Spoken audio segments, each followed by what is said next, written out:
What is happening, guys? Cody Plays here, bringing you another Yu-Gi-Oh! Master Duel video. And in today's video, I'm going to be doing a deck profile and pseudo combo guide for Phantom Knights. This deck just got a little bit of a buff in the Master Duel with the Torn Scales going from 2 to 3 on their most recent ban list at the end of October. So this deck's gained a lot of power, more consistency, and popularity by extension. So I just wanted to throw together a deck list and just talk about it with you guys, and then show you a couple combo guides for anyone who's new to the deck and might be interested in playing it. So yeah, without further ado, let's jump right on into the deck profile. For the Phantom Knight lineups, we're playing the triple Torn Scales. Obviously, this is at 3 now in Master Duel. I'm sorry again for being on Dueling Book. I see this in all my deck profile videos, but my PC has seen better days. It bit the dust, so I can't record Master Duel gameplay from my Xbox. I'm working on it, and it'll be hopefully, I'll be able to do that soon. But now I'm just stuck on Dueling Book for deck profiles and stuff like that. But it's also pretty easy to see on here, so it shouldn't be too bad. But sorry if it's not great for you guys. So yeah, playing 3 Torn Scales. This is at 3 in Master Duel. I know it says 2 here, but that's not correct. This is just the OCG limit. But in Master Duel, this is at 3. Then we got 3 Boots, 2 Cloaks, 1 Gloves, 1 Shade Brigandine, 2 Fog Blades, 1 Wings, then 1 Reinforcements of the Army, and 1 Foolish Burial. These are kind of like pseudo Phantom Knight cards. They access your Phantom Knight engine. So, yep. And then I'm playing 1 Speedroid Terratop, and 1 Speedroid Takentomborg. This is just like a great 1-card starter that doesn't use a normal summon. So it's really good with the Adventure package, and it's just really great extension. Also, the Takentomborg has nice synergy with Griffin Rider because it's a wind. So it's pretty good all around. Then speaking of the Adventure package, we're playing the 1 Water Enchantress because in Master Duel, again, this is at 1. Sorry for the limits on here. This is not correct. I wonder if I do that. Nope, that doesn't change anything. So this is at 1 in Master Duel, and then the right is at 2. So we're playing 1 Enchantress, 2 Rights, 1 Fateful, 1 Griffin Rider, which of course is not banned, 1 Dracoback, and then the DPE package. So we got Dasher, Denier, and Fusion Destiny. You can play you can play Destiny here Malicious instead if you want, so you can play like 2 Malicious instead of the 1 Dasher, but then you're playing, just extra bricks, and I prefer to play just this, just to minimize on the bricks as all possible. For a while, I was testing the deck out without this stuff, and you can still Scythe Lock, you can still make really good inboards with it, but it's not as consistent, and the inboards are just not as strong, and you don't get to them as consistent as you would like. Cutting the bricks. So I kind of, went back to the old style of playing it and just put the Destiny Hero stuff back in there. And I think that's correct. But yep, moving on. We have 1 Scythe. This is just for the Scythe Lock. You don't necessarily need to play this, but it's really good when you go first. Then for hand traps, we're playing 3 Maxi, 3 Ash Blossoms, 2 Nibirs, 2 Effect Veilers, and then 2 Call by the Graves and 1 Crosslet Designator. A card that you can definitely play if you want is Forbidden Droplet.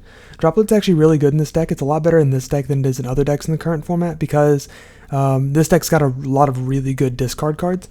Pretty much any of the Phantom Knights, if you discard them, they're going to get value. Any of the traps going to be good. The Adventure cards, some of them, like the Enchantress is good if you discard it. So on and so forth. So there's a lot of good options to discard off Droplet, and it's also a really good going second card. But in the current format, I don't think Droplet is as good as just playing more hand traps. And you don't necessarily need to play this ratio of hand traps. I think the 3 Ash, 3 Max C is pretty mandatory. And then these other 4 flex spots here to get you up to 10, you can kind of play whatever you want. Whether you want to play some Droplets, some Imperms, whatever it might be. The reason I don't play Imperm in this deck is because Imperm conflicts with Shade Brigandine. And this card, basically what it reads is, if you have no trap cards in the graveyard, you can activate this card the turn it was set. So it already kind of conflicts with these if you're not able to banish these for their own effects to summon back Phantom Knights from the graveyard. But Imperm, you're not going to be able to banish it almost ever. So if you have an Imperm and you're going second and you play Imperm, you're not going to be able to make a Shade play, which is really unfortunate. So that's why I play Veiler over Imperm. But you could also, you could just play different hand traps, right? You could play Ogres. I probably wouldn't recommend that in the current format. You could play Bells. There's a lot of different things you could play. And Droplet is definitely included in that list if you so choose. But this is just the lineup that I'm going with because I think this is the best for the current meta. Down here, I'm going to go and talk about the extra deck really quickly. So I'm playing 1 Breaksword. This is just kind of an engine requirement. You can play 2 if you want. This is really good. It's great for follow-up. You can even Scythe Lock with this. yeah, if you have the correct setup. Then play 1 Levier. This card's absolutely insane. I want to play 2 of this, but I don't have room for it. 1 Downer Magician, 1 Zeus. This is really good for going second. This is kind of like what you want to do going second with this deck, and it makes this deck's going second lines a lot cleaner. Then we got 1 Link Spider. This is kind of just a mandatory because you play the adventure stuff and you need to go into Verte sometimes with the token. It's sad. Wish you didn't have to play it, but you kind of do. Excuse me. Then we play 1 Almirage. This is great because like basically all the Phantom Knights, I'm pretty sure all of them. Yep. All the Phantom Knights can just be normal summoned and linked off into Almirage, and then you can like get something out of the Phantom Knights. So it makes your kind of bricky hands, quote unquote, a little bit more consistent, and it's usually going to make it so you always end with DPE, which is really, really good. So that's why you play Almirage. Then 1 Cherubini. This is just honestly it's not the best card in the extra deck, but it's up there. This card's absolutely insane. This is the reason that Adventure is still really, really good. And that's the reason that this deck is still really good, because this deck has access to Adventure better than any other deck in the game because of Cherubini. Because you can simply just send any level 3 monster from your deck to the graveyard. Send 1 level 3 monster from your deck to the graveyard, then target 1 Burning Abyss, blah, blah, blah. So, and this, it's a cost. So even if they Valor this impermanent, you're still sending your Enchantress to the graveyard. And a lot of other decks can't do that right now, which is why this deck is actually really good.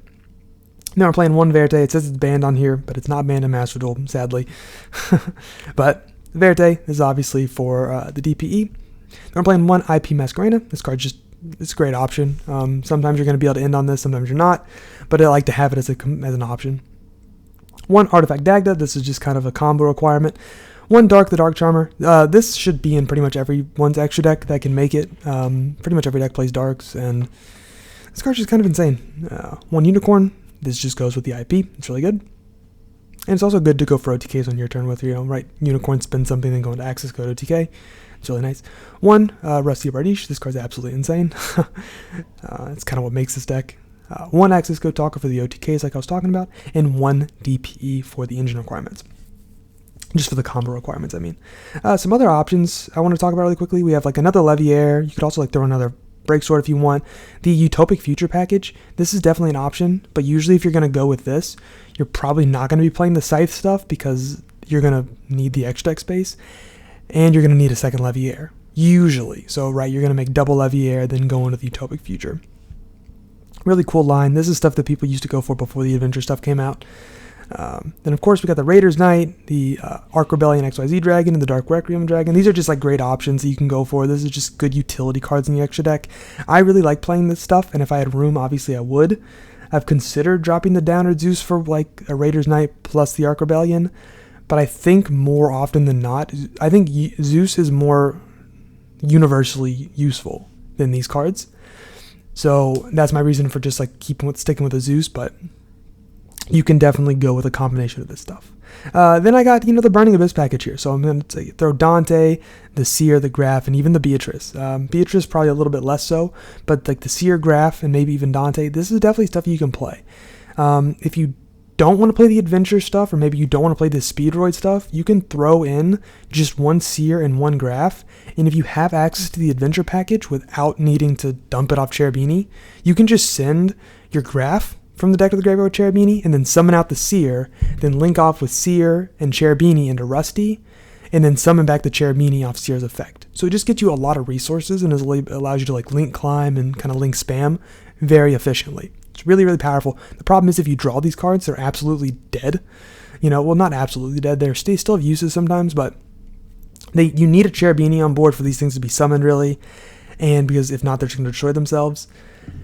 And like overall, I mean, it's just, you already play a good amount of bricks. Like, you really don't want to draw your trap cards. It's not bad to draw your trap cards, but you want to search them and not draw them. You don't want to draw your Tack and Tomborg usually. I mean, it's okay to draw. You really don't want to draw Ragged Gloves. You really don't want to draw the Fateful. It's okay to draw this stuff, but like, it's all searchable, so you don't want to draw it. The DPE stuff, you don't want to draw. The Scythe, you don't want to draw. It's okay to draw all that stuff, but you don't want to draw it. There's no like hard bricks in the deck, I don't think. Like, I mean, quote unquote hard bricks, but I just thought it was overall best not to add more like pseudo bricks to the deck, which is why I'm not playing these, but they are very good if you have the option to. Also, another great option if you don't want to play the adventure stuff is obviously tour guide. If you're not playing the adventure stuff, I highly recommend you play a few tour guides, like, you know, between 1 and 3. Like, it's really, really good. But if you're doing that, I would recommend the Burning Abyss stuff. So, but that's a different version of the deck. So, yep, the Beatrice kind of like falls into that variant. If you're going to play more Burning Abyss stuff, you can play Beatrice. This card's absolutely insane. It's one of the best cards ever printed. You know, it also gives you access to cards like Fairy Tale Snow and so on and so forth. It's insane. Some other like extenders, if you don't want to play the Speedroid stuff, or if you don't want to play the DPE stuff, which I was testing before, was the Psychics. These are just basically level 3 extenders. They're really great options. You can also play E-Tellies and the Punk cards if you want. When we get Deer Note, Neo Punk Deer Note, I think it's just Deer Note. I hope it's correct. Yeah, no Punk Deer Note. When we get this in Master Duel, this is going to be a great option because one E-Telly is going to equal a Chaos Ruler plus like basically any link you want almost, or an overlay into Zombie Vampire, which is absolutely awesome. So you could basically mill 9 from your deck, and that's really good in a deck like this. But this is theory for something that's not even a Master Duel yet, but I just wanted to bring it up. When this comes out, it could be an option. I'm definitely going to test it. You could also play a 3rd Fogblade if you want. I'm not, just because I really don't think you need 3. It's kind of, you don't want to draw this card really, but you can definitely play it. And then you can also play 1 Appaloosa in the extra deck if you have room for it. It's definitely good to go for something like this, but it's hard to go for this when you're doing the adventure stuff, because it's not that it's hard to go for it, but it's hard to go for this and more stuff with the adventure cards, because your board gets kind of clogged, and usually you're going to end up with Rusty in the extra monster zone. When you don't want to do that, you want to end up with Appaloosa in the extra monster zone. This comes up a lot more frequently when you're playing the Burning Abyss stuff. Because then, I know I said you can go into Rusty earlier, but you can also delay going into Rusty and then make other plays and make Appaloosa. So there's that. But again, that's a different version of the deck. Not important right now. And then, of course, I mentioned this earlier, but Droplet. So I'm going to go ahead and save that really quickly. Going to get out of here, and I'm going to jump on over to our first replay. So this is going to be a Boots plus Scales combo. It's going to end on DPE, Scythe Lock, beating Forbidden Droplet, but losing to Called By. So that's exactly what it sounds like. So let's jump right on in here. We're going to start off by normal summoning the Scales, special summoning out the Boot. Linking off to Cherubini. Cherubini effect. Going to go ahead and dump the Enchantress. Enchantress effect, banish itself from the graveyard to add the Rite of Aramis here from our deck to our hand. I think I just said that right. I hope I did. Then we're going to activate the Rite, summoning out a token and placing the Phantom Knight, the Faithful Adventure from our deck. We're then going to activate the Boots effect on the graveyard to banish itself to search a Phantom Knight spell or trap from our deck to our hand. I think you can search a spell, but I don't think anyone plays them. Yep. And that's going to be the Fogblade. You don't need to search the Fogblade, I'm sorry. The wings, you don't need to search the wings here. You can search the Fogblade, but if you get interrupted, it's better to have more Fogblades in deck. That's my philosophy with it, so that's why I always search the wings first. And because Phantom Knight was banished, we can trigger this Torn Scales effect to summon it back out onto the field. That's going to then trigger the Fateful Adventure to search the Draco back from our deck to our hand.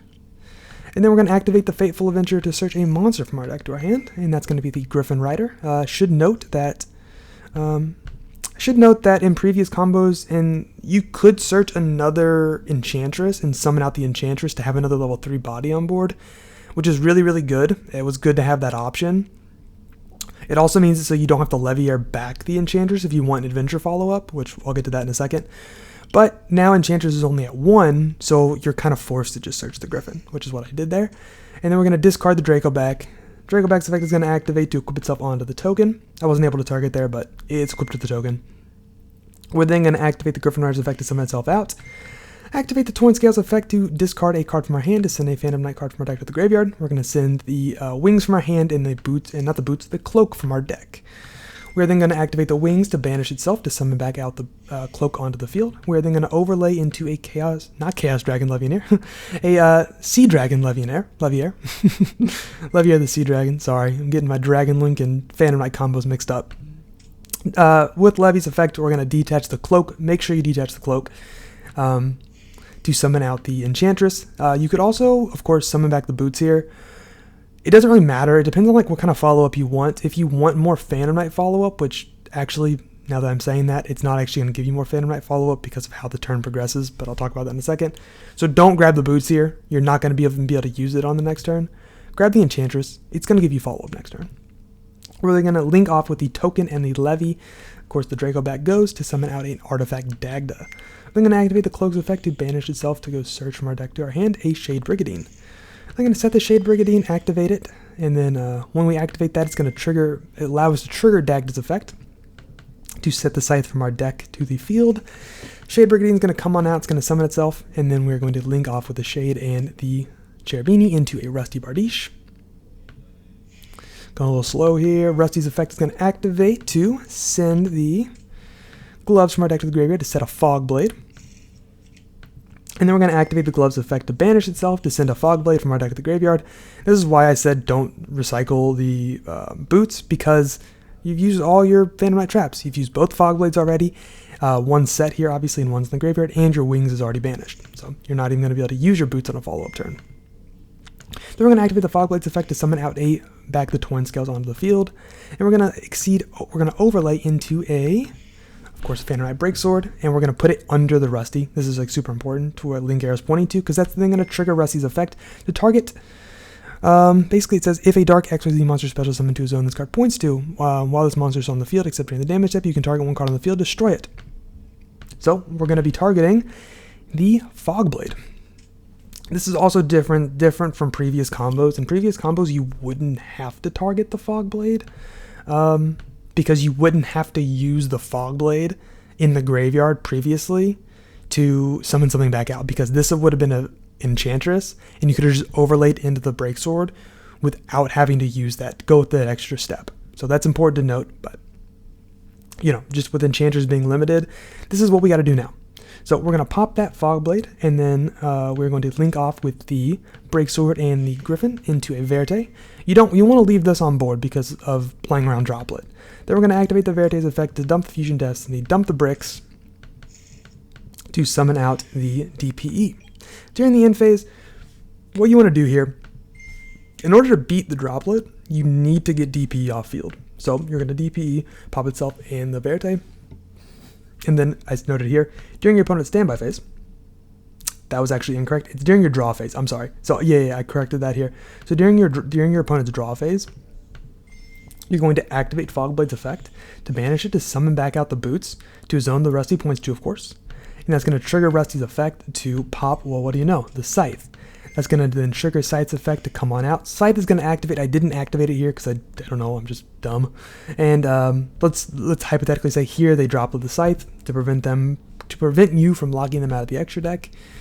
Then during the standby phase, DPE returns. So DPE is going to come on back, then DPE's effect is going to activate to pop the Dagda and the Scythe. And Dagda reads,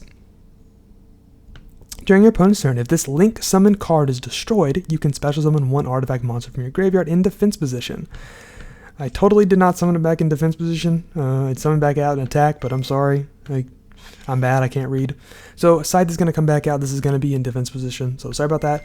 And then Scythe is going to activate. It's not a once per turn thing, so that Scythe is going to activate to lock your opponent out of the extra deck. And yeah, the reason this loses to Called By is obviously because if they Called By the Scythe, that sucks. And obviously if they Called By the DPE, that sucks. So if they Call By the Scythe, you don't Scythe lock them. If they Call By the DPE, you don't have as much follow-up. Now, it's obviously correct 9 times out of 10 to Call By the Scythe in that situation, just be able to push through the board. But some people might do some things differently. So I'm going to go ahead and jump over here to our second replay and our last replay. Jump here. This is going to be a Boots plus Scales combo. Same thing. These are just kind of the standard combos. This is what you're going to see most often. It's going to end on DPE Scythe Lock, beating Called By the Grave, but losing to Forbidden Droplet. We're going to start by normal summoning the Scales, special summon out the boot, link off into Cherubini, as per usual. Cherubini effect, go dump the Enchantress. Again, as per usual. Enchantress effect is going to banish itself to search out the Rite of Ermazir. This is going to be very standard from last game. It's going to be basically the same exact thing. Going to activate the right, summon out the token, place the Fateful Adventure, I cannot speak, from our deck to this side of the field. We're then going to activate Boots effect to banish itself to go search out the Wings once again. And that's going to then trigger, of course, the Scales in the graveyard to summon itself back out. Faithful is going to trigger to search out the Draco pack. Again, this is all the same as last game, so this should be pretty familiar to you guys. We're going to activate the Faithful, search out the Griffin, dump the boots, not the boots, sorry, dump the Draco back. Draco back effect, activate, equip on the token. Griffin's effect is going to activate to come on out. Then we're going to use Scales to send the Wings to dump the Cloak once again. Wings effect, banish itself to summon out the Cloak, overlay into Levy. Levy's effect is going to activate to summon back out the Enchantress. We're then going to link off with the Enchantress and the Levy this time, a little bit different. And we're going to go into the Dagda here. So when we do that, we're going to activate the Boots effect, the Cloak effect, to banish itself to go search out the Shade, just like last game. Set the Shade, activate the Shade. Dagda's effect is going to trigger, and we're going to set the Scythe. Shade's going to come on out. We're then going to link off into a Rusty Bardiche. Activate Rusty's effect to go send the Gloves to set the Fogblade. And then we're going to activate the Gloves effect, banish itself to go send the second Fogblade from our deck to the graveyard. Activate the Fogblade, banish itself to summon out these Torn Scales. We're then going to link off the Scales and the Dagda this time because we're not going to need it into a Verte. And then we're going to activate Verte's effect to pay our 2,000 life points to dump the Fusion Destiny and dump the other 2 bricks to summon out DPE from our extra deck. Now, you don't need to DPE during the end phase because you're not trying to, you're trying to play around called by, not droplet. So you don't want to put your DP in a position to get called, like you basically don't want to put yourself in a position to get called by unless you absolutely have to. I guess it doesn't really matter, but during the drop phase, we're going to activate DP's effect to pop itself and the Scythe. It's going to activate Scythe's effect to summon it back out. And hypothetically, I said,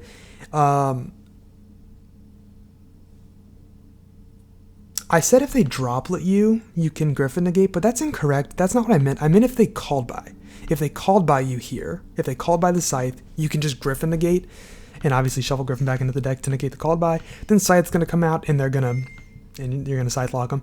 Now, if they have droplets and a monster Griffin can't negate it, yep, see, I correct my mistake there. And also, if they have droplet here, you don't lose necessarily, but you know, they stop your Scythe lock, so it kind of sucks. But anyways, that is going to do it for the replays. Going to jump right back over here to the deck just to put this on screen to do my outro. That's going to do it for the video. Thank you guys so much for tuning in. I know it was only 2 combos, so it's not I didn't really show you like too many different lines. If you guys would be interested in more Phantom Knight combos, I could do a separate video, but for the sake of time, I just kind of wanted to keep this video a little bit shorter. Plus, I always end up rambling, so the videos honestly always go longer than I anticipate, but can't really help it. It's just kind of who I am. But yeah, thank you guys again so much for tuning in. I really appreciate it. We just hit over 100 subscribers on the channel. It's been absolutely insane. The support's been awesome, and I really appreciate it. But yep, continuing on with that, please leave a like, comment, and subscribe if you haven't already. And let me know in the comment section below if you're playing Phantom Knights, if you like Phantom Knights, if you want to see more Phantom Knights, or what other videos you'd like to see from me. So, without further ado, thank you guys again so much for watching. I will see you in the next video. Have a great rest of your day. Peace.